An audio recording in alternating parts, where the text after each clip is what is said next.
Hello breaking news చూస్తున్నాం. ఛత్తీస్గఢ్ దంతెవాడ జిల్లాలో కేంద్ర హోంశాఖ మంత్రి అమిత్ షా పర్యటించారు. దంతేశ్వరి అమ్మవారిని దర్శించుకుని పూజలు నిర్వహించారు.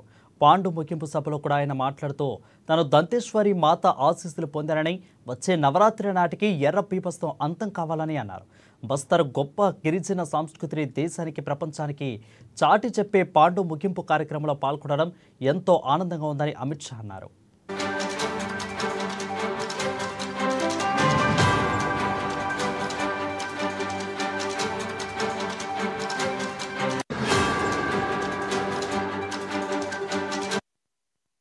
ఇదే వేదికపై నుంచి మావోయిస్టులకు ఆయన గట్టి సవాళ్లు విసిరారు. బస్తర్ గిరిజనుల అభివృద్ధిని మావోయిస్టులు ఆపలేరని అన్నారు. ఆయుధాలు వీడి జనజీవన స్రవంతిలో కలవాలని మావోయిస్టులకు అమిత్ షా పిలుపునిచ్చారు. ఇక మోదీ నుంచి తాను ఒక సందేశం తెచ్చా, వచ్చే ఏడాది దేశంలోని ప్రతి గిరిజన జిల్లా నుంచి కళాకారులను ఒకే పేరుతో బస్తర్ పాండం ఉత్సవాలకు తీసుకొస్తామని అమిత్ షా ప్రకటించారు. బస్తర్ పాండంకు అంతర్జాతీయ హోదా ఇవ్వడానికి బీజేపీ ప్రభుత్వం ప్రపంచం నలుమూలలోంచి రాయబారులో బస్తర్కు తీసుకొస్తుందంటూ కూడా ఆయన చెప్పుకొచ్చారు.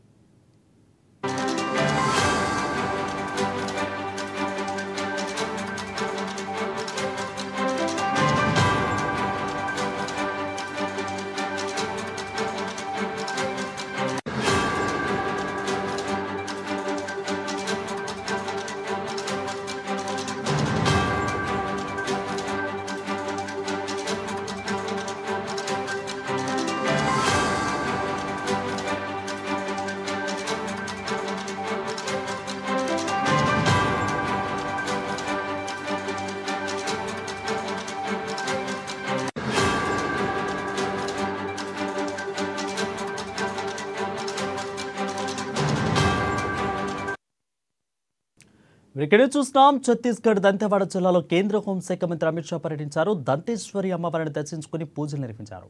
పాండు ముగింపు సభలో ఆయన మాట్లాడుతూ తన దంతేశ్వరి మాత ఆశీస్సులు పొందారని, వచ్చే నవరాత్రి నాటికి ఎర్ర పీపస్తం అంతం కావాలని అన్నారు. బస్తర్ గొప్ప గిరిజన సంస్కృతిని దేశానికి ప్రపంచానికి చాటి చెప్పి పాండు ముగింపు కార్యక్రమంలో పాల్గొనడం ఎంతో ఆనందంగా ఉందని అమిత్ షా అన్నారు. ఇక ఇదే విషయ వేదికపై నుండి కూడా మావోయిస్టులకు ఆయన గట్టి సవాలు విసిరారు. బస్తర్ గిరిజనుల అభివృద్ధిని మావోయిస్టులు ఆపలేరని అన్నారు. ఆయుధాలు వీడి జనజీవన స్రవంతిలో కలవాలని మావోయిస్టులకు అమిత్ షా పిలుపునిచ్చారు.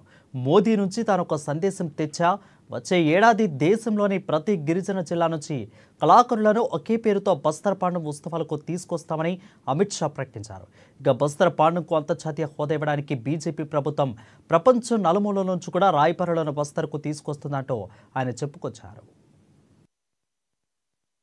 ये जमाना चला गया जब यहां पर गोलियां चलती थी, बम धमाके होते थे।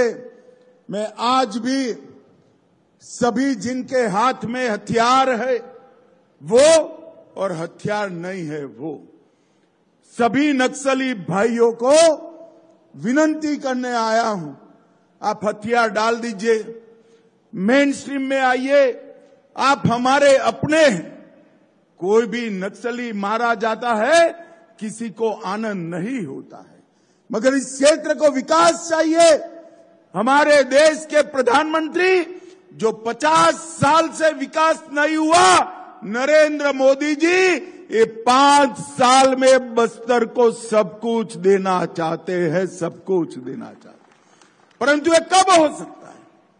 वो तभी हो सकता है जब बस्तर के अंदर शांति हो, बच्चे स्कूल में जाए, माताओं के स्वास्थ्य की चिंता हो, आदिवासी युवा कुपोषण से पीड़ित न हो, उसकी पढ़ाई लिखाई की व्यवस्था हो, हर गांव में एक छोटा सा दवाखाना हो, तहसील में छोटी सी अस्पताल हो।